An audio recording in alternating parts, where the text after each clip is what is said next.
All right. So now we are going to start our program on Hota activities. I request Shri Professor Guna Mageshan ji to come to the stage, and I'm going to tell few brief about him. He is the coordinator of Hindu Organization Conference, World Hindu Congress 2023.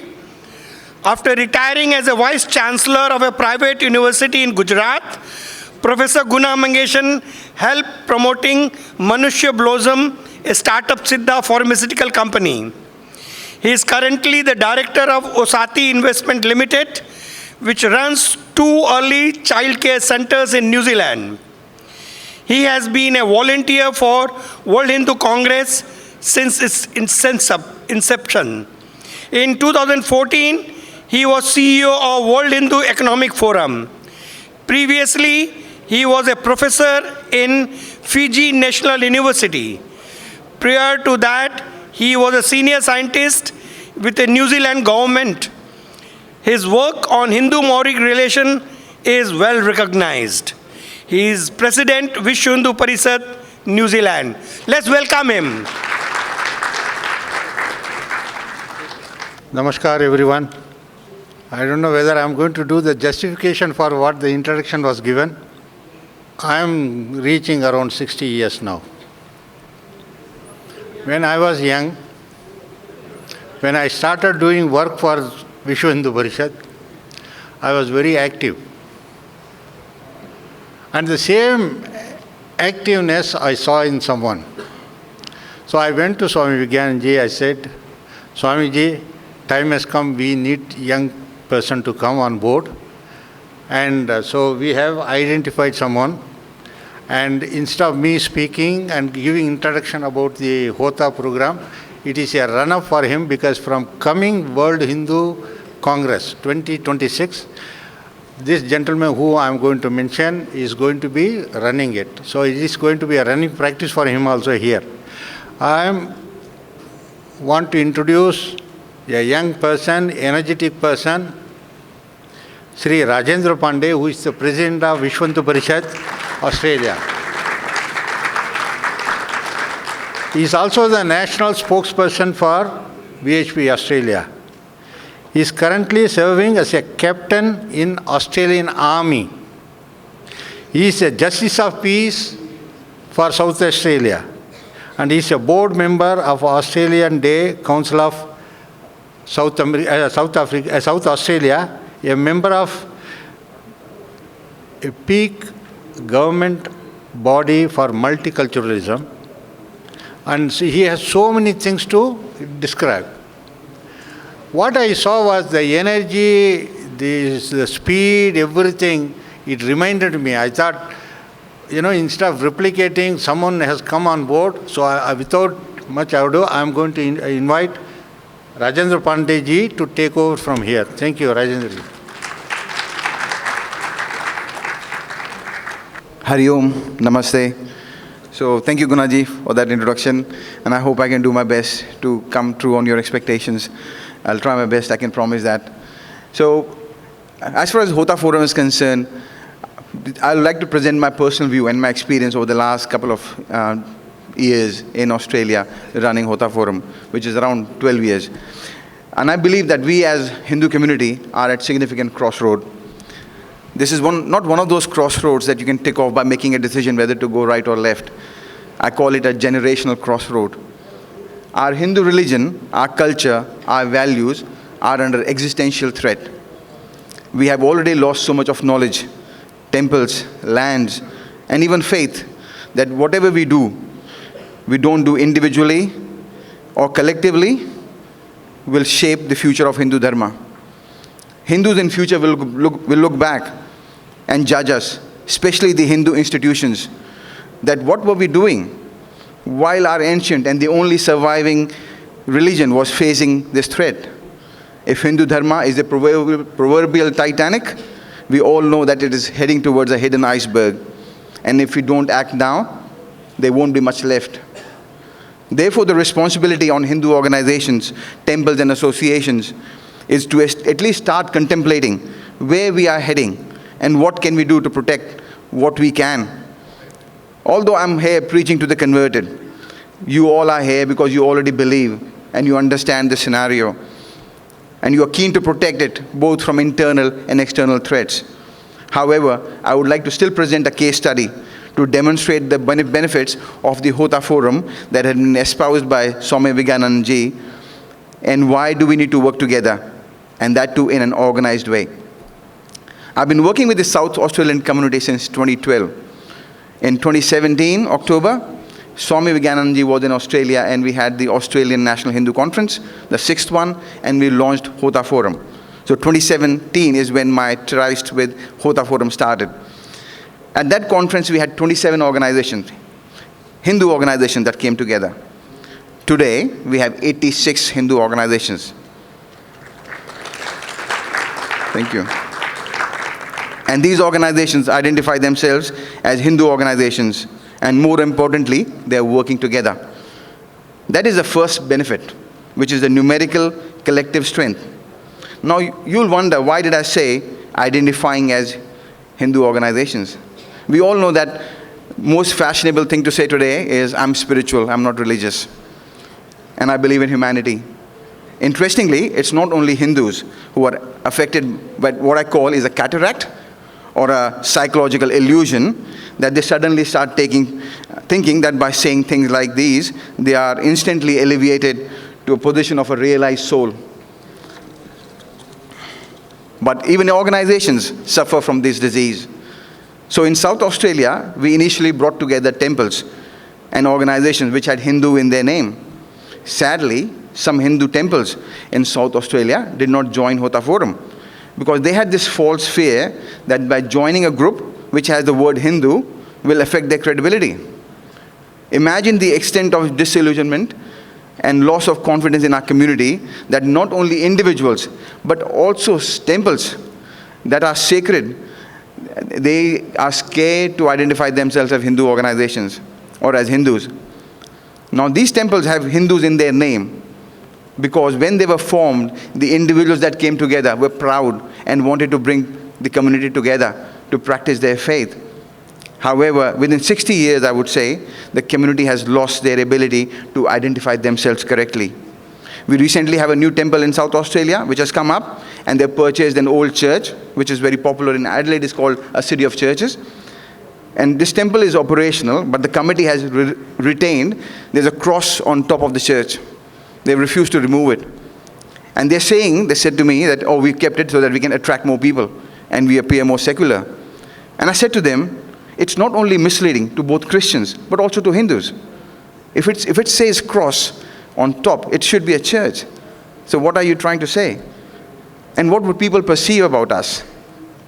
There are temples which have placed a cross between Devis and Devatas and their murtis.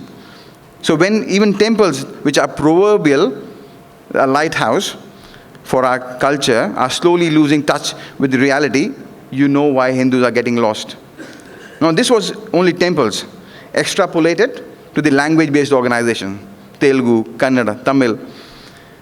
They all are slowly being reluctant to practice their own faith.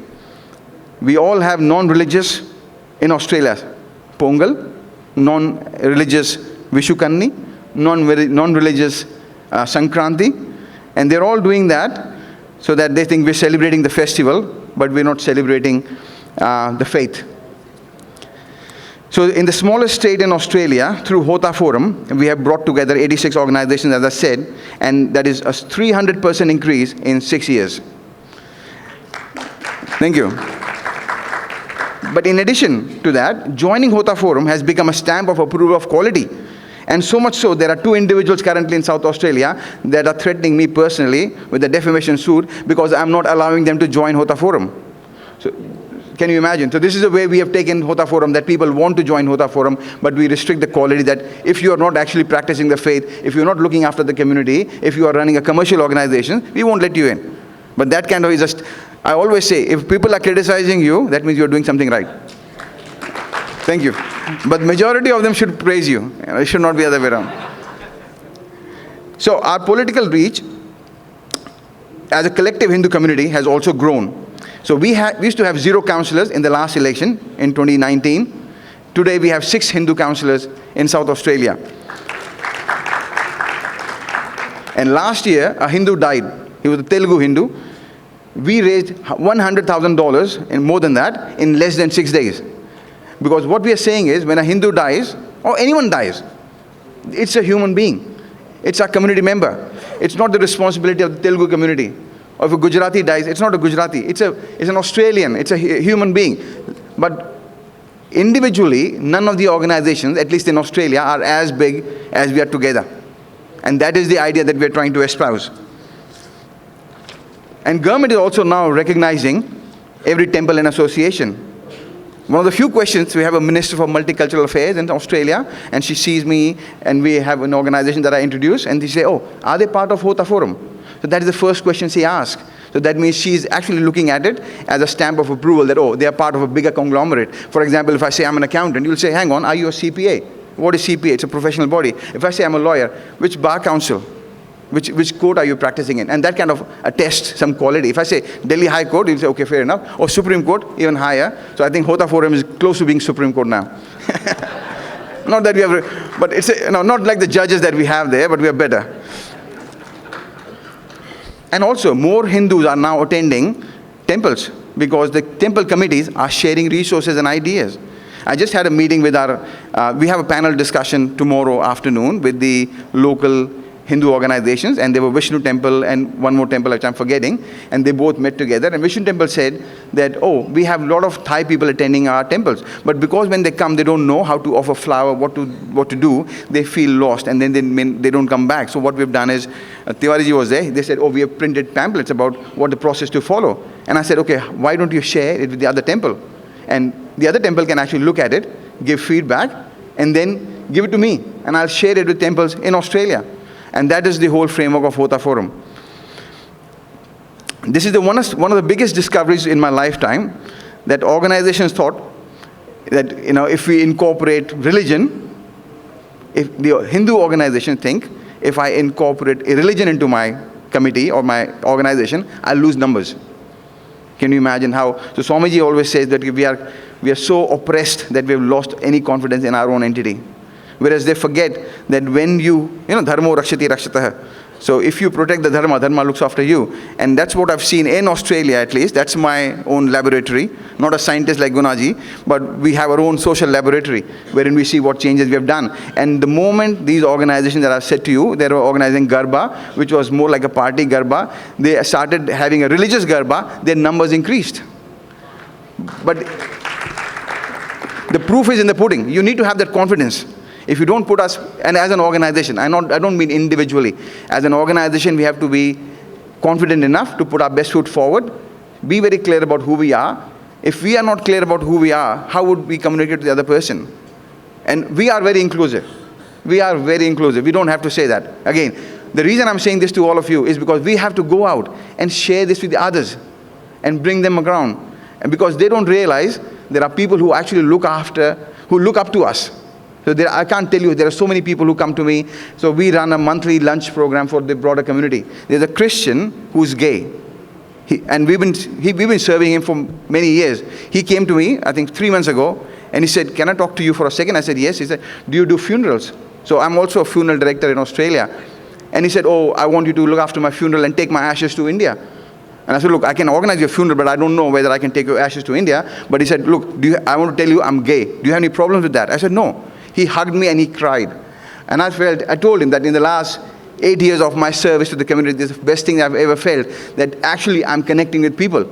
Now, we're not trying to convert him, but he believes that cremating is something that he wants to do. And he says that my family has disowned me. So he's looking for a shoulder to lean on. And I think it will be so sad that there are people out there who can benefit from our passion and compassion, but we are not open to them. How will they come to us? If I'm selling juice and I say I'm selling tires, people who need juice won't come to me. So let us put a right logo in front of our shop saying that this is what we do. And let everyone who wants it come to us. How am I doing for time? 2 minutes? Okay. Sorry, I went overboard. I'll stick to my script now. Okay, now we still have a long way to go, But suffice to say that this proves that when we are proud of what we are and we express ourselves correctly and confidently, the success, the organization success will be ours. And especially when we give this advice to our young children. So most of us are parents, and we would say the same thing to our kids. Be yourself. Be confident in what you do, and the success will come to you. So why are we lying as an organization that, oh, I'm secular, or I believe in humanity, and I believe in spirituality, but I'm not a Hindu? So this is the change of thought process that we have to bring in, and success will come. And I'm a living proof of that. If it doesn't work, come to me, I'll return the money. Or not the registration fees. Okay, so to remind ourselves of the work that has to be done, and so we spoke about the external and internal threat. So this conference, in this World Hindu Congress, we put together a collection of, Swamiji calls them the Hindu Kshatriyas, the intellectual Kshatriyas, who are actually fighting this battle as we speak. So while we sit cozily in our drawing rooms watching Netflix and criticizing, how recently India lost the cricket match, the World Cup, and we all sat there, oh, they should have done that. It's easier said than done. What I want you to take through this is what can we do to support the people who are actually fighting the battle. Thank you. And it's not about, so there are things, so for example, what Vishnu Jain is doing, we can't do that.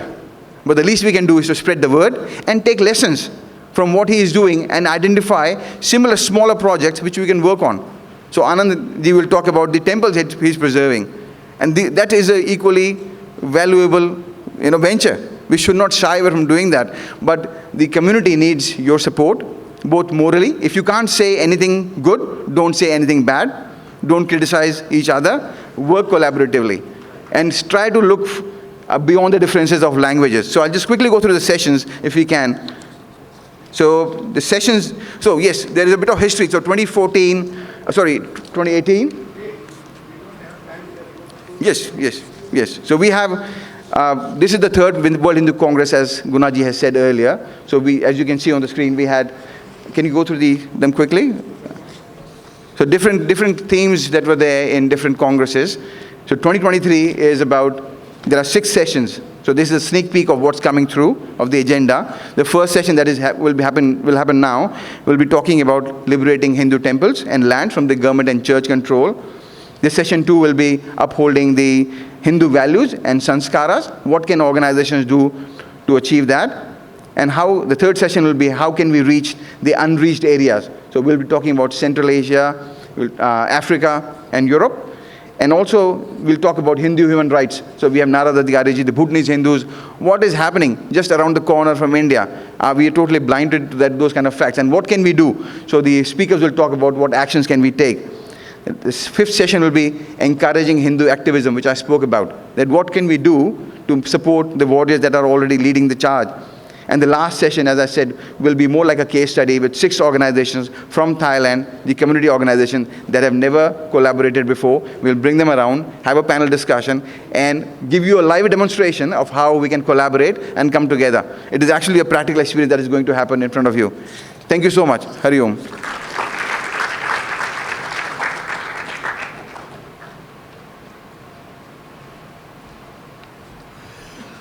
Thank you, Rajendra ji. What a nice speech. Thank you. We all love it. Now I request everyone to switch off their mobile phone because we'll have a little more engaging discussion right from now onwards. We all are knowing there are toilets outside and everybody is aware of the things around. So now we are going to start our session number 1. Liberate Hindu temples and lands from government, church control and encroachment. I will request Shri A.G. Ponn Manickavel, IPS, to come to the stage. I would also request Shri Advocate Vishnu Shankar Jain ji, Supreme Court lawyer Bharat, to come on the stage. I'll also request Shri Rangarajan Narasimhan ji to come on the stage. I'm going to give some brief about Shri A.G. Ponn Manickavel. Shri A.G. Ponn Manickavel is a retired IPS officer who worked as an Inspector General of Police of Idol Wing of Tamil Nadu Police.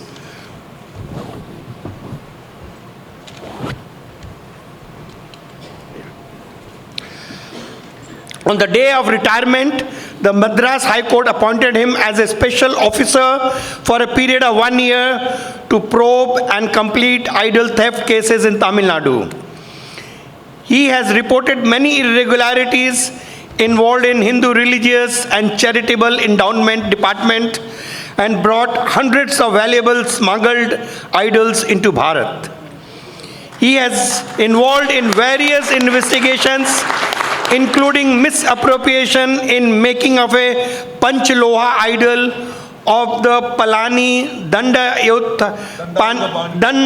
Yuta Pani temple, idols Bulgari at Suthamali, Vardaraja Parumal temple, and the global idol smuggling network. Thank you.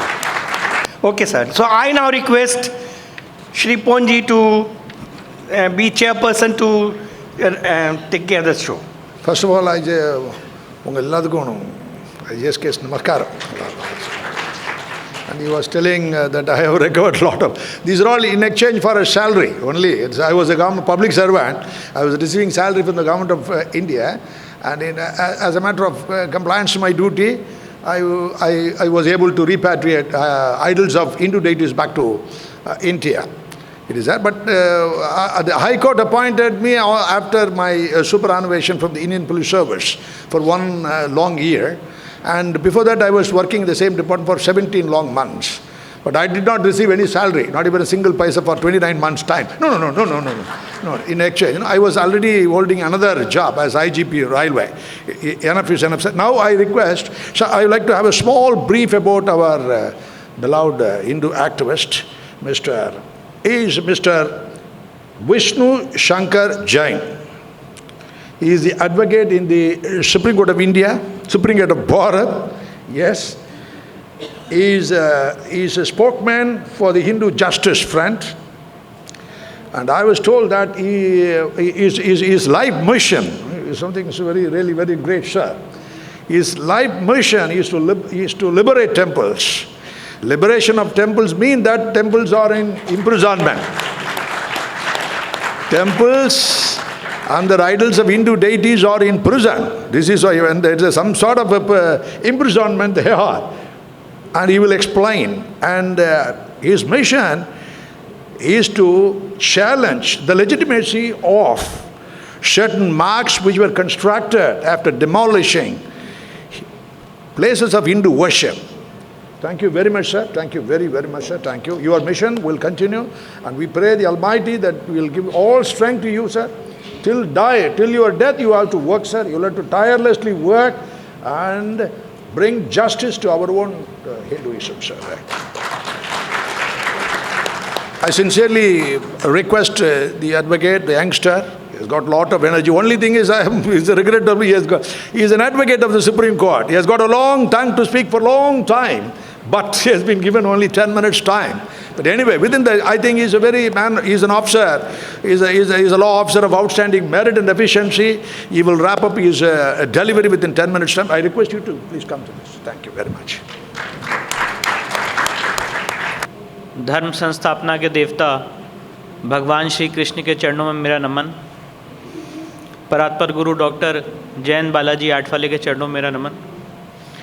And I would really like to thank World Hindu Congress and Hota Forum for giving me this opportunity to come here and interact with all of you on this very, very important and delicate issue of restoration of Hindu temples.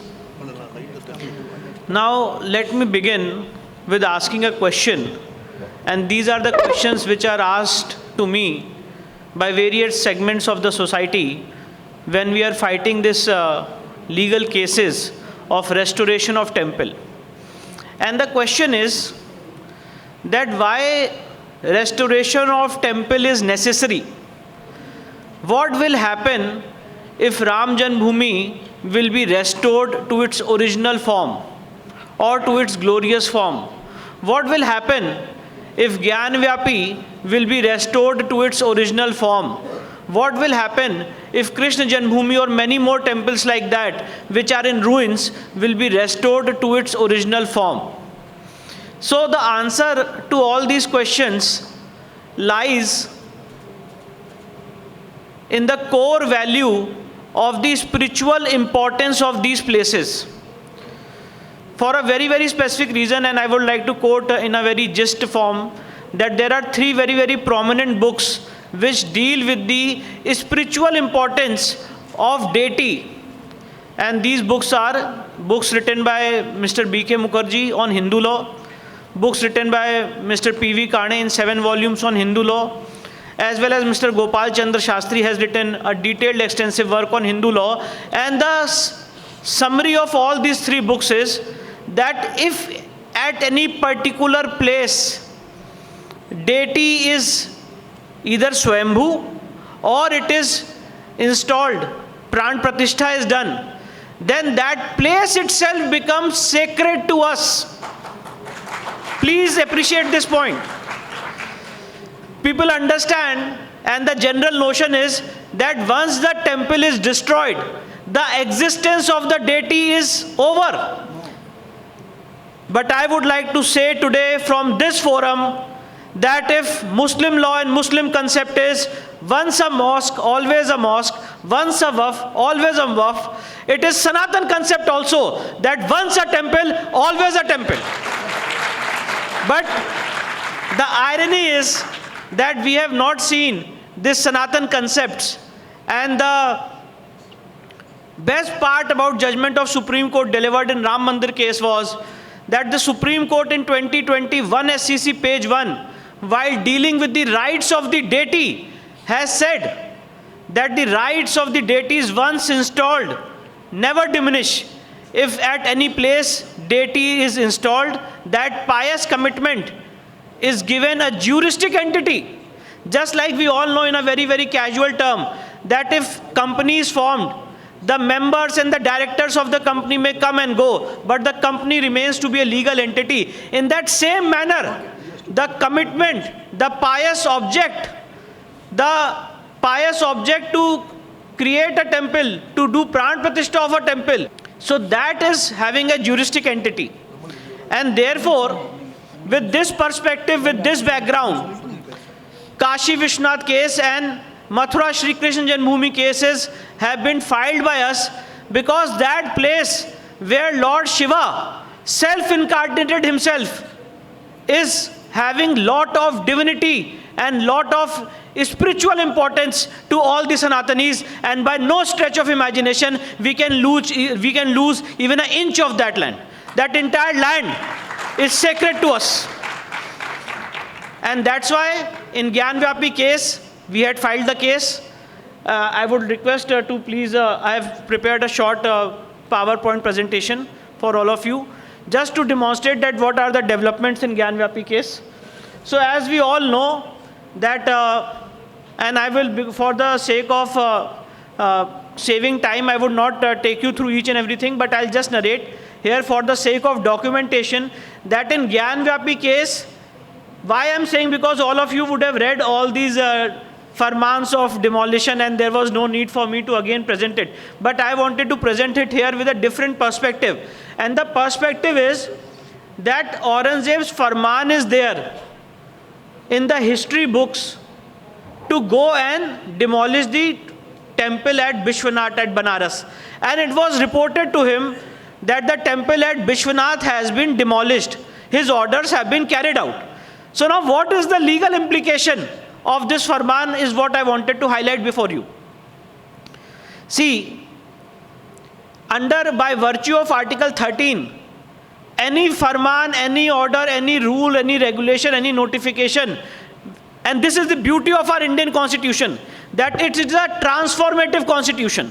So what I wanted to present before you today was a very new philosophy, a very new theory, which was argued by my senior Mr. Shankar Jain as well as Mr. Parasaran before the Supreme Court in Ram Mandir case, but it did not attain that much of light. But that argument is a very core Sanatani argument, and the argument is this, that if there is any order, rule, notification, farman, by which a temple has been demolished, the moment Indian constitution comes into picture, the farman or that order is hit by Article 13 and it is violative of Article 25, which gives us right to every Sanatani, that is right to religion.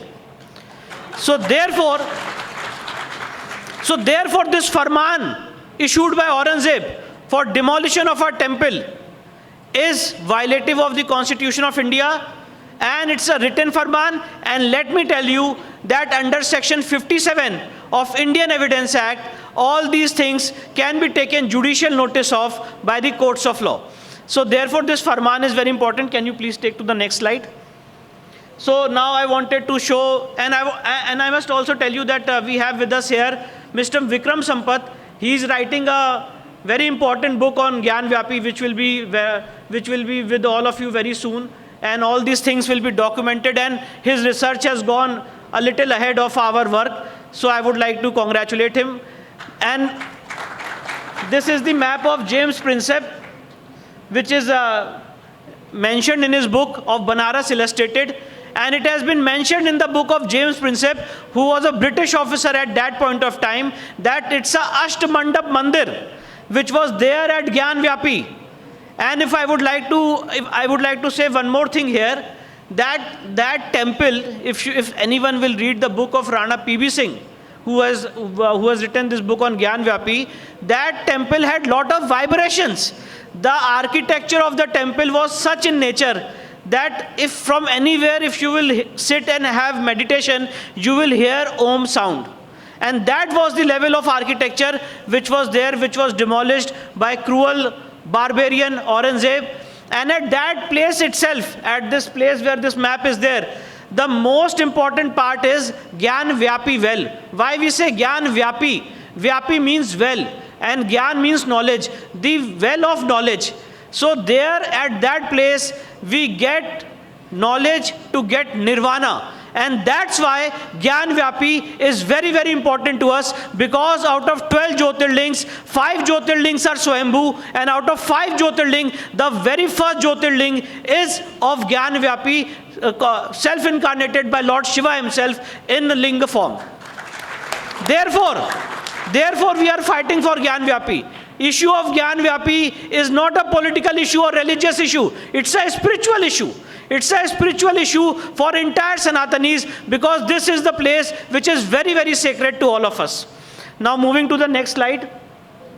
These are the pictures, these are the evidences which show that these are ruins of a Hindu temple and nothing has been done. Let me say here with lot of sense of responsibility, I have been part of Advocate Commissioner, I have been part of the SI survey. This complex is nothing. The ruins of a Hindu temple have been converted into a mosque, and they are using it as a mosque, which is not the religious character of this place. So suppose, for example, I enter into a mosque and I install an idol there. Can that mosque be termed as a temple? There can be only one answer, that no, it cannot be termed as a temple. In the same way, if you enter into a temple and you offer namaz there, can the characteristics of temple go? There can be only one answer, that no, once a temple, always a temple. So here in Gyan Vyapi, nothing more has been done. Our ruins of temple has been used as a mosque. Now next, these are the pictures, and just let me, just a minute, if you can pause for a moment, one picture. This is the well where we have found Shivlingam. On the right side, if you can see little bottom of this picture, there is the Vazu tank. There we have found Shivlingam during Advocate Commissioner survey on 16th May 2022, and that area was sealed by the orders of the court. I immediately went to the court and got that area sealed, and the sealing order has been affirmed by the Supreme Court by 20th of May 2022, and that sealing order still remains intact, and we have moved a petition before the Honorable Supreme Court to investigate this area also and see whether it's a fountain or not. We only want to suggest that this is not a fountain, and that inquiry order has been already directed by the Honorable Allahabad High Court, and the matter is pending adjudication before the Supreme Court. Now please, can I go to the next slide? So these are all the pictures. This is the Nandi, which is looking towards the Shivlingam, which I just told you, and the entire distance between this Nandi and the Shivlingam is 83 feet. right in front of Nandi, the Shivlingam is there, which is the Vazu tank, which I just told you. Yeah, these are the western wall of the mosque, which show all the Hindu architecture. And I must also tell you at this conference, on 28th of November, this month, the Archaeological Survey of India is going to file its report. And let me tell you that it is going to be a historic moment for all the Sanatanis. Yes. So this is the Vazu tank where we found this Shivlingam. This Shivlingam is around 3.5 feet, and they have drilled that Shivlingam. And I must tell you that it is not a fountain. When we got orders from the court to say that this fountain must be investigated, when this order was passed by the Allahabad High Court, they went in appeal before the Supreme Court and said that investigation must not be done. So, and this is the original map of Gyanvyapi, where it is shown as Ashtmandap temple. And then just I will summarize Krishna Janmabhoomi, because I think I'm short of time. So I'll just summarize Krishna Janmabhoomi case in just in 2 minutes. In Krishna Janmabhoomi case, let me tell you that there was a compromise which happened between a fake organization and Shahi Idgah Masjid on 12th October 1968. After a lot of research, we have challenged that compromise, as well as we have said that this entire 13.37 acres of land is the land of Lord Krishna. It is sacred and divine to us. We have filed the civil suit before the Mathura Civil Court, and the development in Krishna Janmabhoomi case is this, that considering the national importance of Krishna Janmabhoomi case, I filed an application before the Honorable Allahabad High Court that just like Ram Mandir case, Krishna Janmabhoomi case also original trial must happen before the Allahabad High Court. Considering our request, on 26th of May 2023, Allahabad High Court has called this case to itself for original trial. The original trial is happening before the Allahabad High Court, and the moment cases were transferred to Allahabad High Court, the very first thing which we have done is we have asked for Advocate Commissioner survey of Shahi Idgah Mosque, because our specific case is that Shahi Idgah Mosque is full with Hindu signs and symbols. After hearing both the sides, the court has reserved its judgment, and the judgment is likely to be pronounced on 28th November or 29th November or in this week. So very soon, in Krishna Janmabhoomi case also, you will see an Advocate Commissioner survey, we will see a SI survey, and after all these things, very soon a speedy trial is going to happen. We will fight till our last breath for liberating Kashi and Mathura and all the temples.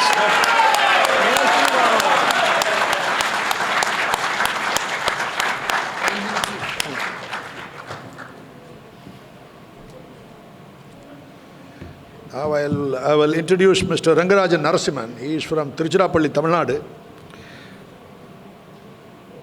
He is a lone wolf. He is waging a war against the government in his individual capacity. So bold and so courageous that he was, false cases was registered against him on many occasions. He was arrested also. Early morning, 6 o'clock, he gave me a ring. Sir, I have been arrested.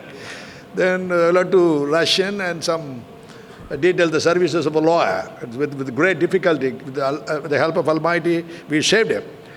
He is a fighter. He is a tireless fighter. Personally, I know him. And he cannot be, his professional integrity was so high that he cannot be prized.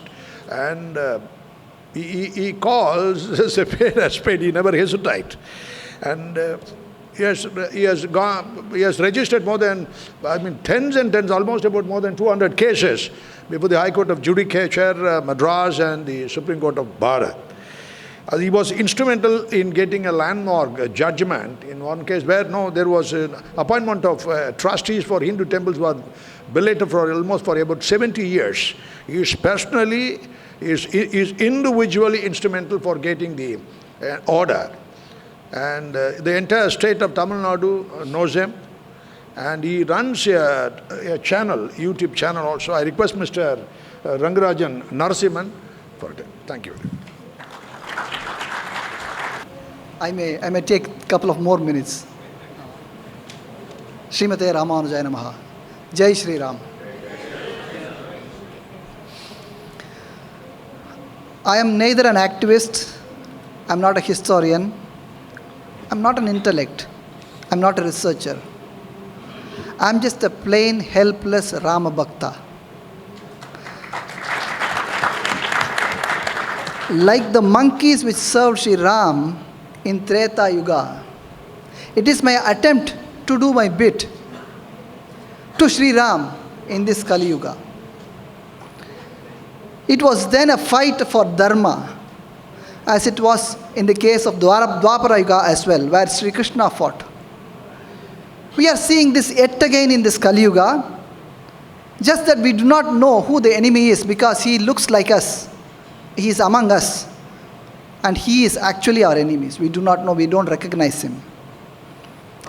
Yes, Ramayana and Mahabharata is happening one more time here in Kali Yuga, and we are witnessing it without knowing that it is happening.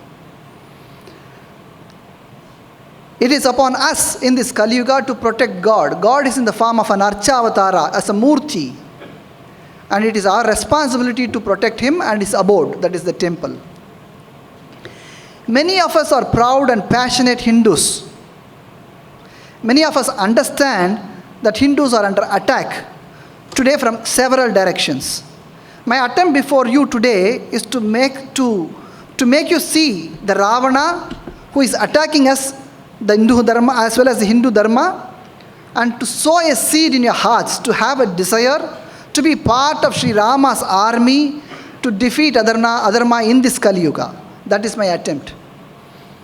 If you understand today's Ravana, his 10 heads, and what he does to the Hindu society and the Hindu Dharma, it will help us realize as a Hindu society and attempt to become the monkey in Sri Ram's army. The first head that I am talking about, this Ravana that we are seeing in Kali Yuga, is the state of the position of Hindu Dharma religious leaders, Acharyas. Sivacharyas of Shaiva Sampradaya, Acharyas and Jiyars of Sri Vaishnava Sampradaya, that is Ramanuja Sampradaya, Acharyas appointed by Madhvacharya and Dvaita Sampradaya, Shankaracharya of the Advaita Sampradaya, Shakta Sampradaya Acharyas are in a state of nothing, basically. They are reduced to nothing. They are almost invisible. There's a huge conference. We don't see any Acharyas here. That's an example, that's the reality today. Acharyas of these great dharmas, their sampradaya must be part of this. And they are not there. That's why I'm saying they are invisible. Not many care for them, not even their sishyas. They are clueless. The Acharyas are clueless and powerless in having any active participation on decision making in the respective religious institutions. If an Acharya attempts to take an active step towards correcting something in a temple, definitely the politicians, the government, the powerful, the rich, the influential, they all ensure that he goes back into his shell by putting as much as pressure to the Acharyas, because he is left alone to defend himself. We must remember Article 26 of the Constitution of India. It gives us the right to manage our religious institutions. This right is available to Christians and Islams, but it is refused to Hindus today.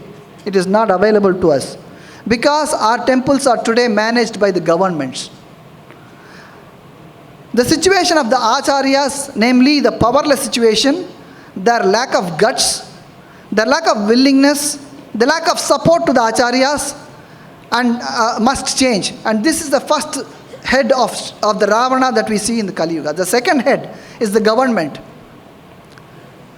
In Tamil Nadu, the government controls 43,575 temples, 46 mutts, 69 temples which are attached to mutts, and several Hindu charitable religious institutions, the endowments.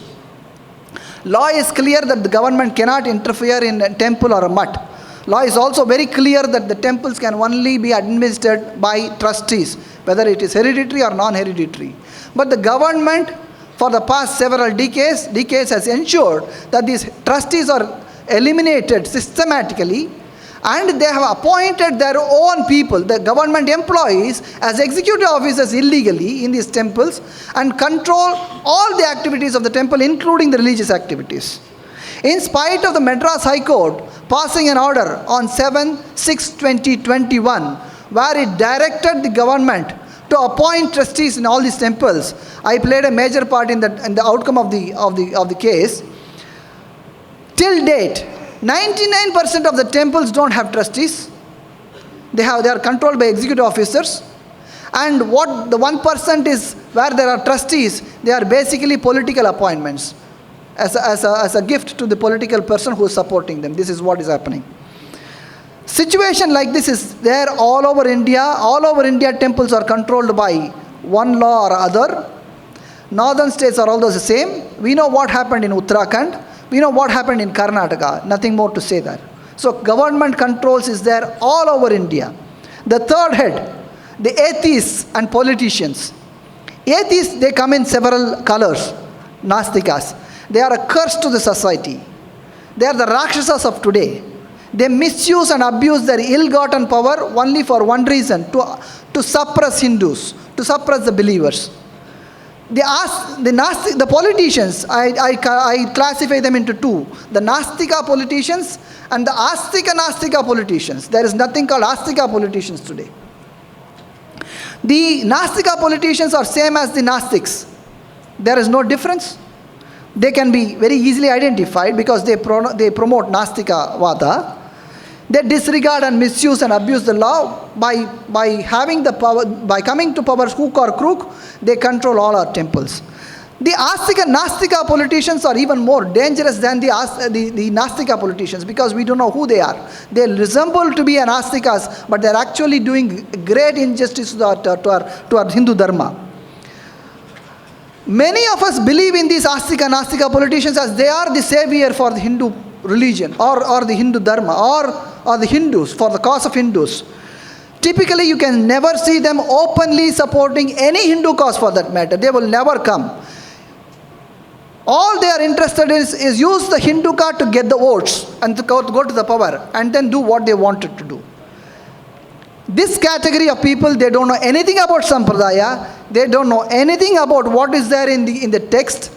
They pick and choose one or two verses from Bhagavad Gita written by their speech writers and then give a negative, wrong interpretation for that. And to make people believe that is the interpretation, they themselves take the role of the acharyas today.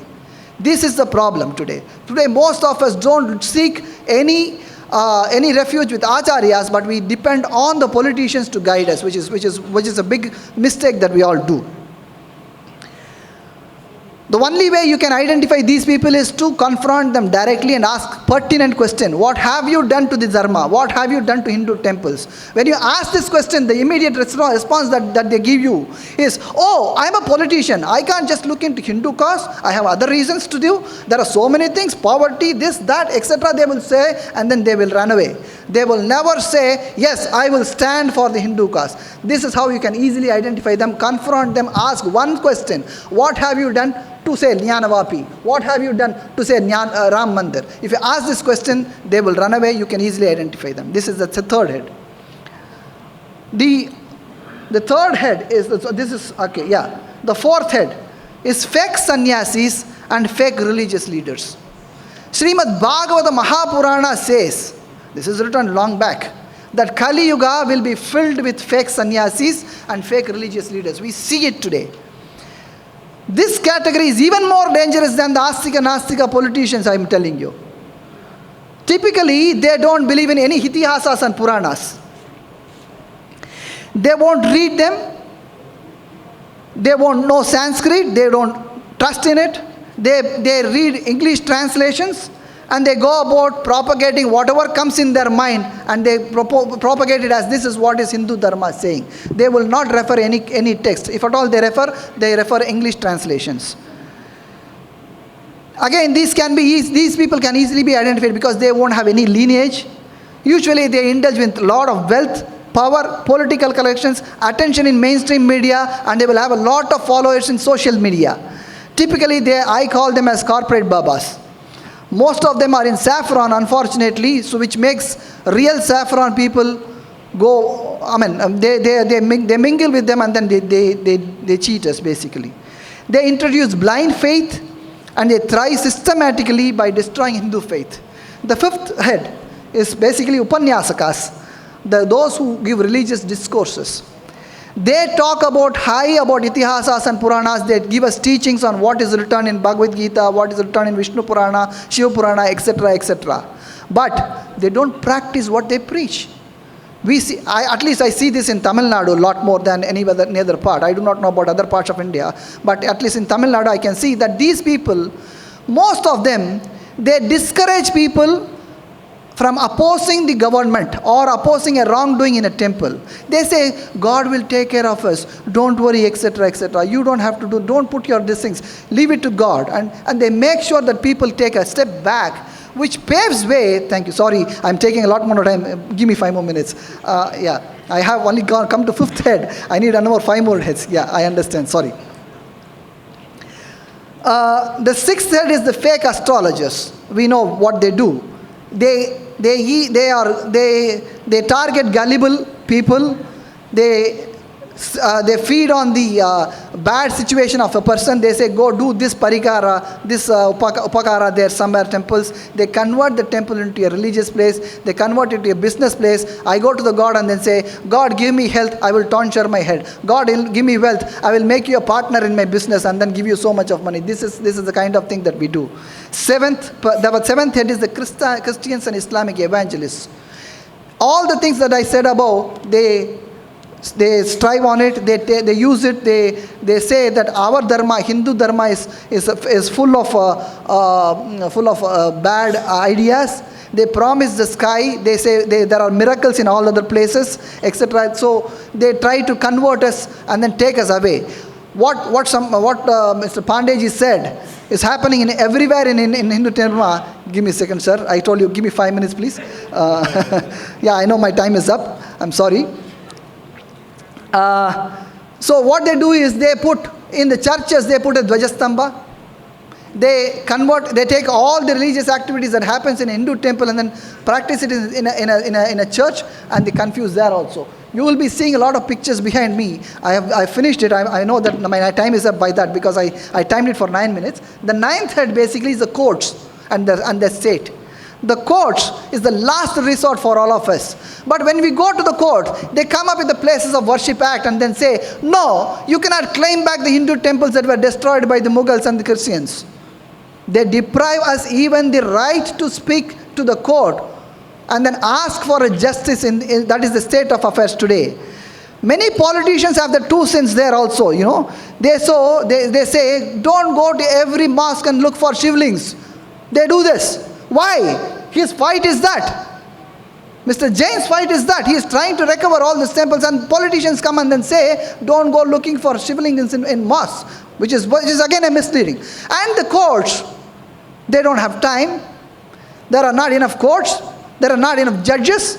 There are not enough advocates who can understand Hindu dharma properly, the sampradaya properly, and then argue for the cause. That is another problem that we are facing. And governments, in spite of the orders that we get, like I told you just now, the orders we get, they just don't care for the orders of the court. They disregard the court, put the order in the dustbin, they continue to do what they do. The status of the court is pathetic today, unfortunately. In spite of me going to the court, I am saying this because many of the orders that we have received is not being implemented by the governments. The last head, we. I'm not going to leave us alone. We are the samsaris, basically. We are also a problem. Because many of us say Hindu dharma is a way of life. We justify our inability to follow the karmas that is there in the Shastras. And then say there are no hard and fast rules. There is no single book for Hindus. There is no, what they said, Itihasa and Puranas, Vedas, they are all old, old-fashioned. They don't, you can't follow this in this time. It is old-fashioned, old-dated. And many of us live as namesake as Hindus, taking greatly, like participating in conferences like this. But we hesitate to follow the footsteps of Sri Rama and Sri Krishna, which is laid out in Mahabharata and Ramayana the other way. And then we also discourage our kids when they are getting inspired with Rama and Krishna. They want to follow this. No, that is not only for after 60 years you can do, not now. You know. Now I will 2 more minutes, finished. Yeah, sorry? Yeah, finished. I'm summarizing it, sorry. This 10-headed Dravana on a daily basis, they attack Hindu dharma. The slides sum it up. This is the slide where I come from, this is the Moola Murti of Sri Ranganatha Swami in Sri Rangam. He is the Kula Devata of Sri Ram, whose temple is being built with great fervor. I am happy about that. But Kula Devata of Sri Ram is being damaged beyond recognition. Like you see, the old one is this is on the left side is the original deity. They desecrated it in front of our eyes today. I filed a case, and the case is pending in the court for so many years now. This is what they can do. The 10-headed Ravanas can get into our temple, desecrate our God. They have stolen the Utsav Murti in the year 2012. Many of us don't even know this, unfortunately. I will leave it to that. I will finish with this. It is only Sri Ram who can save us and none else. This faith sums up the Hindu religion. Protect Sri Ram, who is the personification of Dharma. They say Ramo Vigrahavan Dharmaha. Protect Sri Krishna, who is exactly Dharma. Krishnam Dharmam Sanatanam. Jai Shri Ram, Jai Shri Ram, Jai Shri Ram.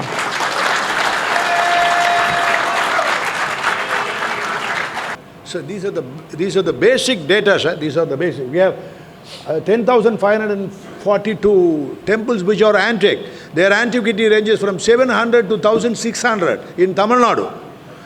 I believe there is no other state has got so many number of antique temples. Then the per day income between 16 rupees or in Tamil Nadu, there are Hindu temples whose day-to-day revenue is 16 rupees to 27 rupees. Those temples, imagine, is there any scope for irregularity? The monthly income will be about 450 rupees. If it is 27, it comes to about 833 rupees. There is no scope for irregularity. But the government of Tamil Nadu has encroached, as the Prime Minister Mr. Modi has told that there was an encroachment of temple by the government. Yes, it is 100% true. And I express and I have the wrath of my comment. Those temples, the number of temples which the government of Tamil Nadu has taken over, the day-to-day revenue from 16 to 27 is not 100, not 200, or not 300, not 1,000, 2,000 or 15,000, 30,000, 34,119 temples they have taken over. Why? Why did they do it? It's not a simple act of minor nature. There is an undercurrency of conspiracy. They say the government of the Dravidian government says to the minority A and minority B, please remember, we are all with you. We are the government, we are all with you, A and B minority, and we have taken over the 34,000 temples of the majority Hindu Dharma. But still we know how to get vote from them. An MP says, an MP says that I have destroyed 2 temples. I know how to get the vote.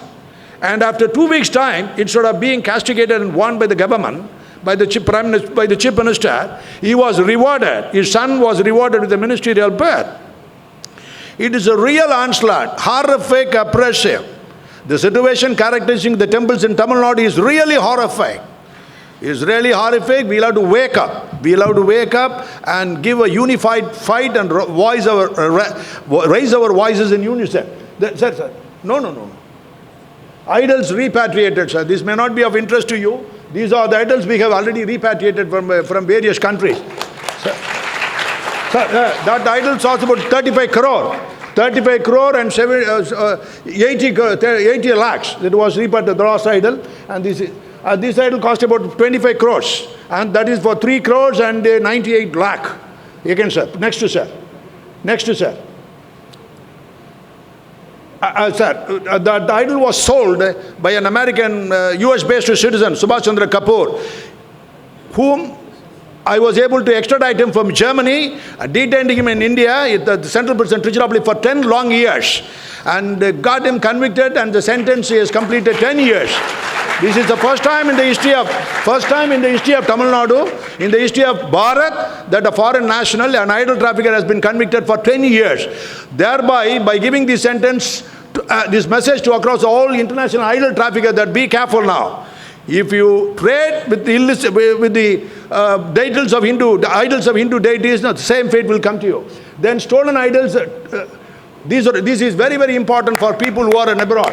These are about 1,400. Exact number is 1,414. These idols were handed over by the government of US to Indian High Commission at Washington, D.C. last October, just last October. But these were not done by this time. No, these were all pursuant to my investigation between 2012 and 2016. They issued lot of warrants against the officers at Manhattan, then that is Amsterdam Avenue, like that. No, it was handed over. Now, the ball is in the government of Bharat. You must repatriate it back to India.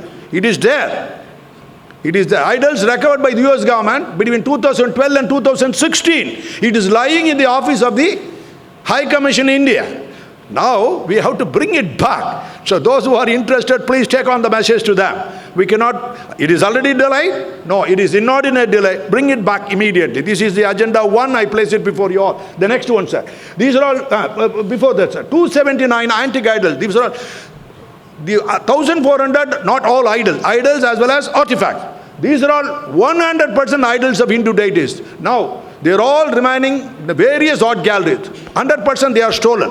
100% stolen, particularly from Tamil Nadu, 279 idols. They are yet to be repatriated, but only the key is with the government of Bharat. You see, British Museum, Shiva Parvati, then British, next to sir. Next to sir, money, time man, 5 minutes. Next to sir. Next, sir, 1 second, sir. This was stolen from a temple. This was dedicated by King Rangarajan Cholan, the builder of great temple Rajarajeshwaram. It is on epigraphical evidence. We have incontrovertible evidence that it belongs to us. It was he who dedicated this idol to a particular temple at Emapperur near Viluppuram. Next to sir. The last idol, no, they are demanding 600 crores from the government of Tamil Nadu, government of India, government of Bharat. The last idol. You see the modernity, the westernity of the lady, you see. A Tamil lady, her name is Sembian Made Vadigala. She is a lady who is responsible for construction of nearly hundreds and hundreds of temples, transformed the temple from Mantali to Kattali. Mantali means temples built of mortar and bricks and into full granite structure. She is the grandmother of Rajaraja Cholan. She is a Saivite. She was married at the age of 13. She was married at the age of 13, gave birth to Madurandaga, a small child, at 14. 15th year, he lost her husband. That is Kandaraditya Tevar. He is a Saivite. He deserted his throne and became a right. And this idol is in the US. It is in the Sackler and Freer Museum. This case, the idol was stolen about 70 years before. There was no FIR. HRNC department controlled by the government deliberately, intentionally, they omitted to prefer the report before the police station. It remained unregistered. After 66 years, after 70 years, we got the case registered. Next, sir. This is the AIT Act. I will explain the legal aspect without which the entire thing will be incomplete. No. AIT and Antiquity and Art Treasurers Act. A simple GO.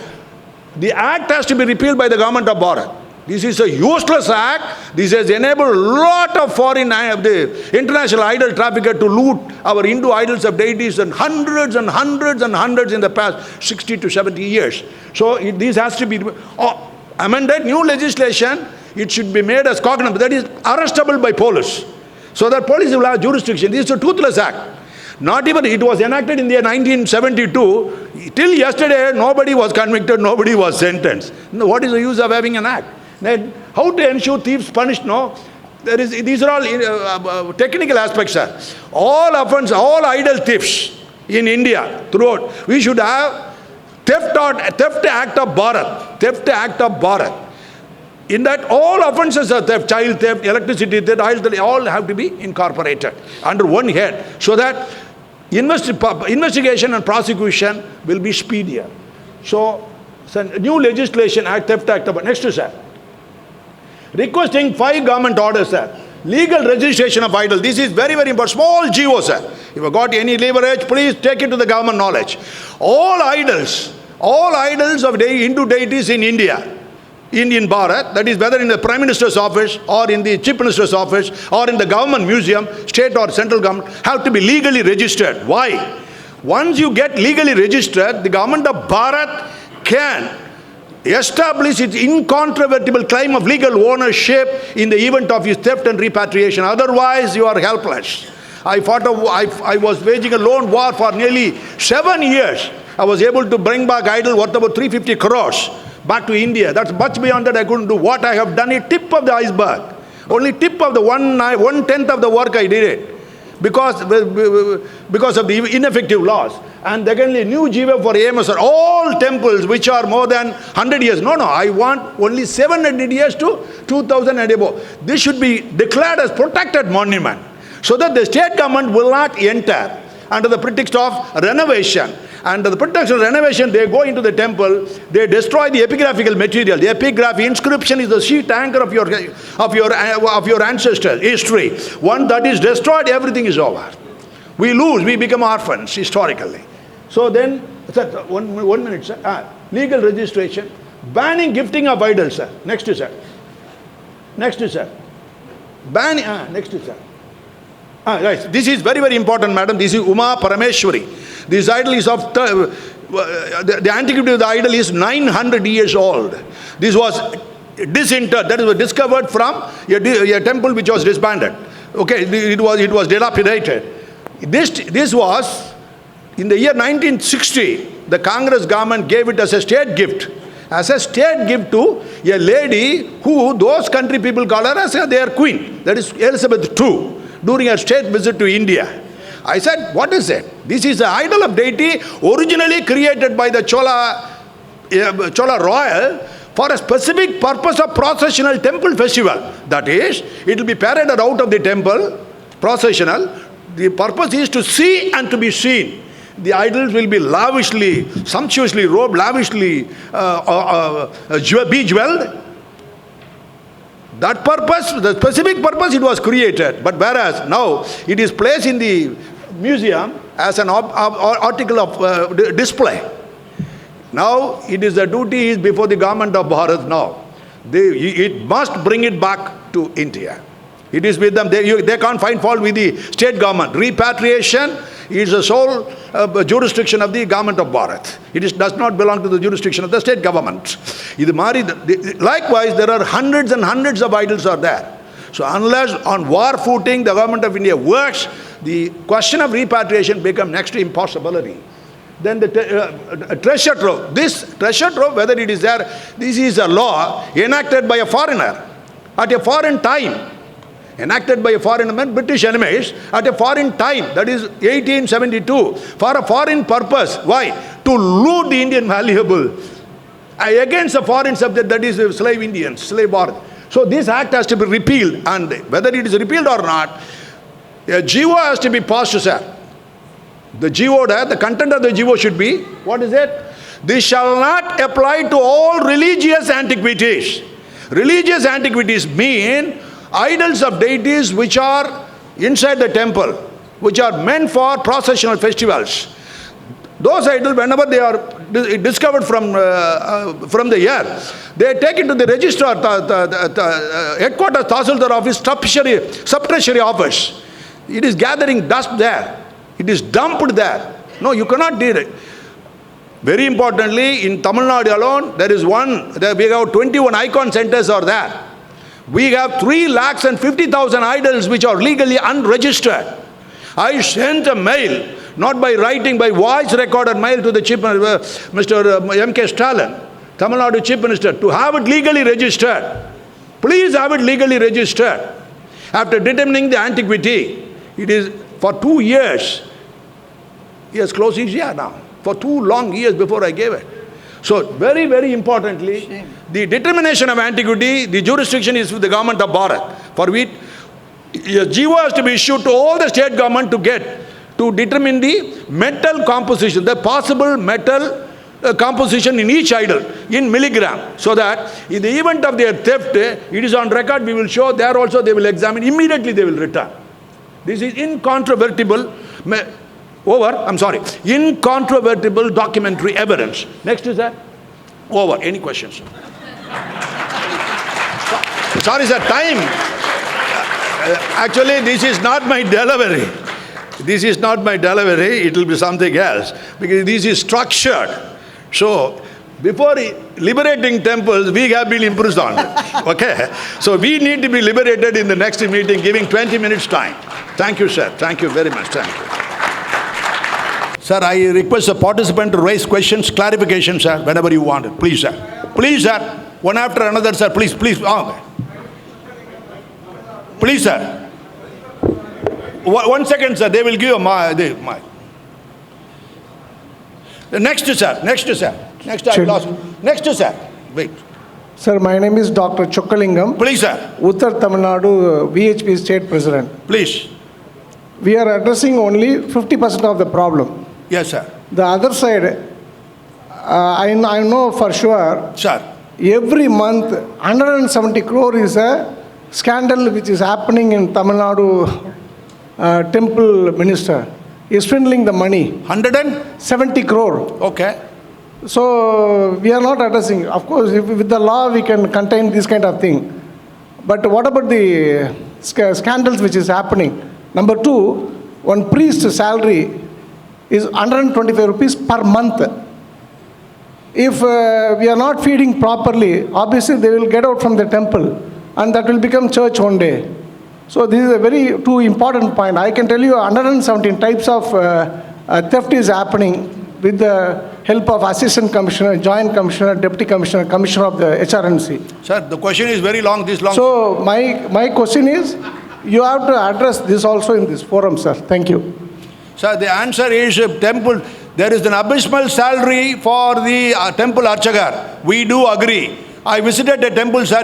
We will discuss the problem. It's okay. What is the solution? I came out of a temple where a murder has took place, and a theft of 7 idols took place about 11 days after the murder. The archagar, it was why in our temple? It was a rich temple. I asked his salary. He said 60 rupees. Then I calculated into 30. No, it comes to about 1800 rupees per month. He said 800 and Madam Jarila gives free ration. Then he closed me, he came near to me and said, sir, I'm sorry, it's not for per day salary. It is 60 rupees per month, he was telling. Then I asked the executive officer, what is your salary? It's 41,000 rupees. I raised my voice. And then the same archagars came a bit closer to me. Sir, that arrear, for 3 years, that 60 rupees is not paid to me for 3 years arrear. Where to go?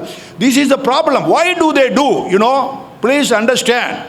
This is a deliberate design by the government, making use of the HRNC Act as a tool of oppression. So you make the institution, time-tested, 2,500 years of time-tested institution of Archaga. You wanted to drive them away from the temple. Deliberately give poorest poor salary. By another 26, I was telling you, from Tamil Nadu, I have been clamoring over every month. Now I am meeting the press. See, the main purpose is to drive away them. So that, and to introduce DMK Archagars. DMK Archagars into that. DMK means Dravid and Archagar. That is the purpose. The ball is in your court, sir. The answer is in your court.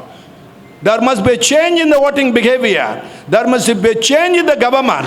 There must be a change in the government. Ball is in your court, in our court. Let us jointly work together. Otherwise, we are sure to get perished. Either we survive or perish. The strength is organization, they say. Let us organize. Let us organize. And secondly, there was a political statement by a young police officer who turned a politician. He told that once I took in the light of my taking over the government, I will relieve the HRNC department out of the control of government of Tamil Nadu. He said, definitely, I like it. I liked it because that is what I was fighting for. Once they run away, once it is relieved, next system, the old system or any other system which the Hindu Mahasabha will decide it. See, we are the particular district people is capable of electing an MLA. He is capable of electing an MP. Can't they run a temple? Come on. They will run a temple. Next man. Next madam. Sir, my name is Aditya Sesh from Mumbai. My question is please, sir. Please, sir. Vishnu ji, when Prana Pratishtha is done, the deity acquires a persona. So therefore, it has all the rights of an individual as enshrined in Article 14 and 19. Correct. Therefore, in addition to your juristic entity, Yes. can we not protect ourselves and the temple from section 14 and 19, using section 14 and No, 19? definitely Hindu deity is a juristic personality. It can sue, it can be sued. And let me also tell you that Hindu deity is subject to tax because the concept is that it is a living entity. So you are absolutely right, and the rights of the deities have been argued by us in the case of Shabrimala, as well as in the case of Ram Mandir, as well as in the case of Tamil Nadu of Padmanabha Swami Mandir. So you are absolutely right. Hindu deities have a right, and the moment Pran Pratishtha is done, they become a living entity. And therefore, all fundamental rights Yes, are they acquired are by all, them, all like the any other fundamental. individual. It's a minor. Under the legal framework, it's a minor. So through next friend, he can always sue for his rights. Wonderful. Thank you. Namaste, Jai Shri Ram.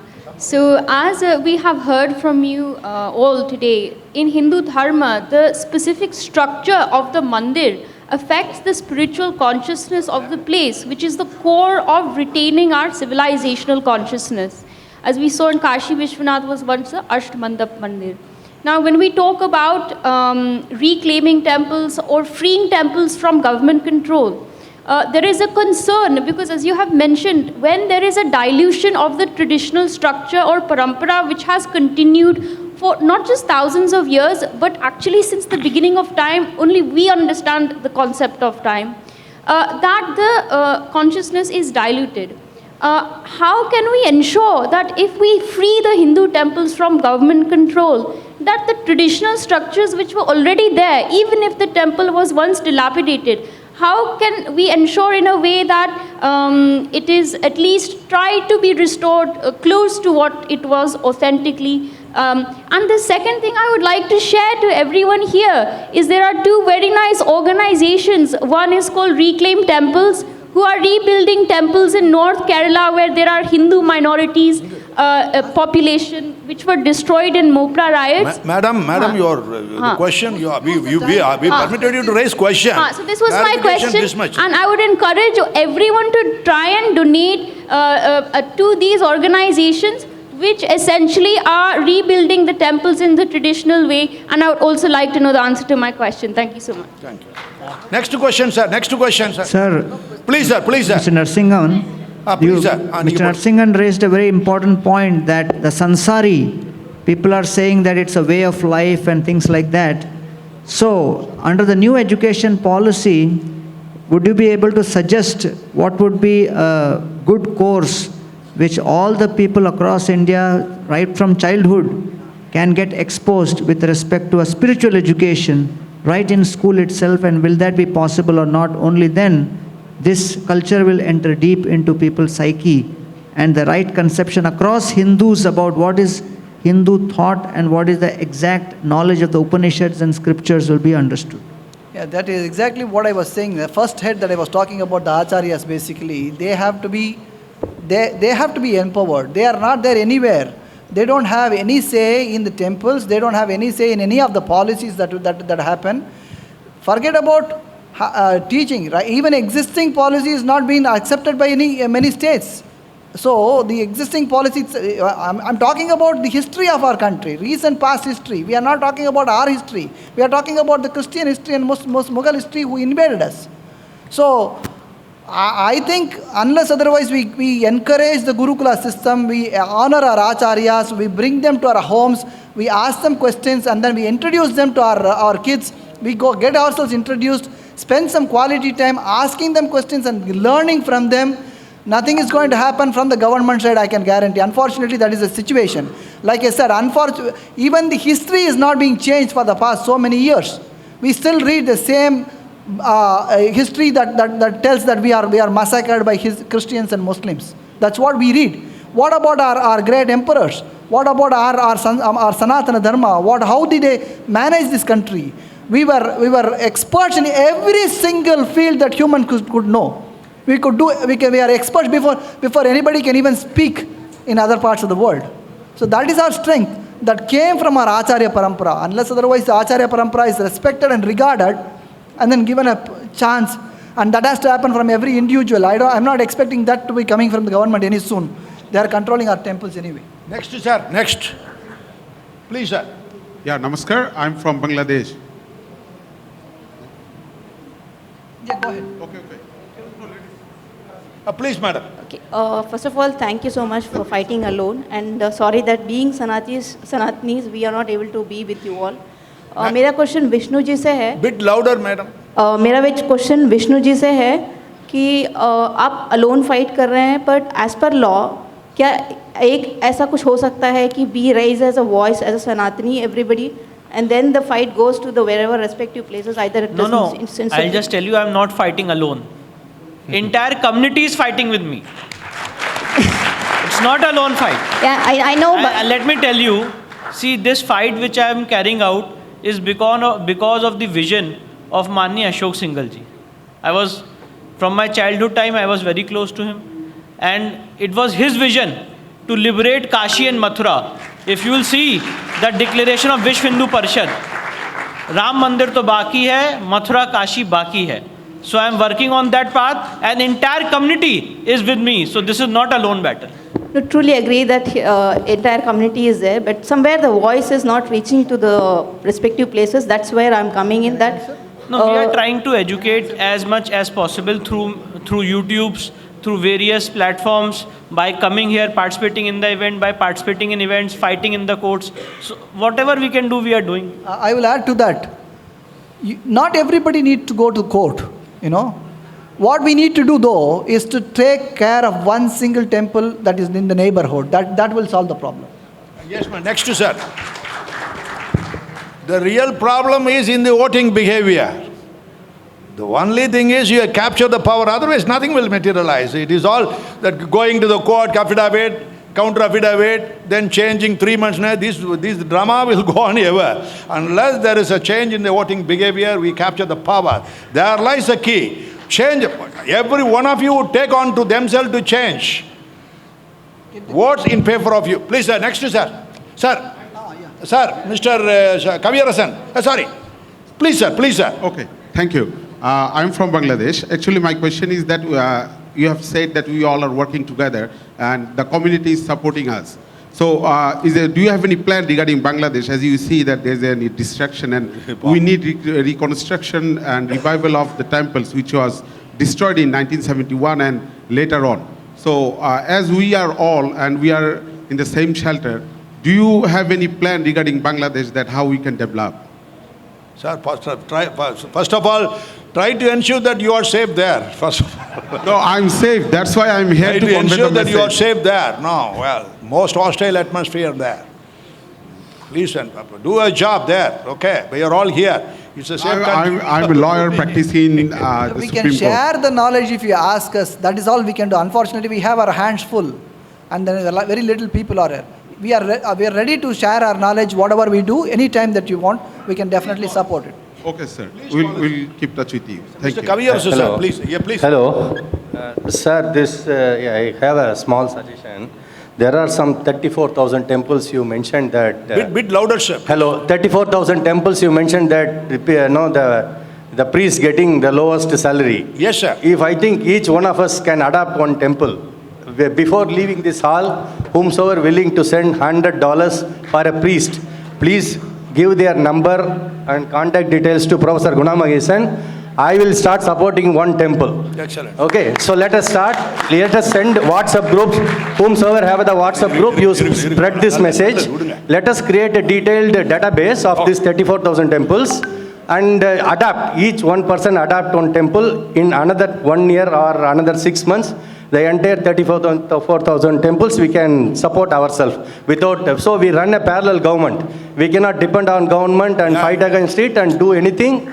Let us do something in parallel. I think I know there are people here who are already doing this in their own capacity. Very good advisory, we have to sir. join and very do good this, advisory. Thank Very you. good advisory. Really, we appreciate it. Okay. Next, please, sir. Yeah. 1 second, sir. The last. Yeah. Namaskar. I am Akshay Kusavi from Mumbai. So we are basically trying to revive... Louder, sir, please, sir. Yeah. So we are trying to revive some temples in Kashmir which were desecrated by militants. Now, in areas such as Kashmir, what happens is from the security point of view, there has to be government involvement because one temple we visited in Srinagar, I'll have to tell you that that temple has become a CRPF base because there was stone pelting every Friday in that Kashmir, so on and so forth. But then how do we come up with a mechanism there to work with the government? Because what has happened is there are temple samitis, but there are temple samitis there which are already there, but ultimately government involvement is inevitable and necessary from the security point of view. And this will go on in the next 10 to 20 years. So how do we come up with a mechanism so that these problems which you highlighted do not come again? Sir, government control, sir, we are purely against it. No government shall interfere in matters relating to religion and worship. No, the only issue is Kashmir. No government, sir, any government, no, it is private. Religion and its practice is purely our right. Really, let me tell you the perspective. Please, what has happened is, there is an area called Habba Kadal in Kashmir, where there was a lot of Kashmiri Pandit population, where that infamous announcement took place that please vacate in 24 hours, please vacate your homes. Sorry to interrupt. The time seems to be up. We will discuss this offline. All right, sir. All right. Personally after, sir. Any other thing? That's all, sir. Sir, please, sir. Please, sir. Sir, one second, sir. Pinadi. Sir, we can raise our voice. We can inform. They can support us. Only one support, sir. You start from early morning 6 o'clock till evening 6 o'clock. Go on propagating about don't vote for Congress. That's all. You can contact any one of us. You can contact any one of us. You can contact us.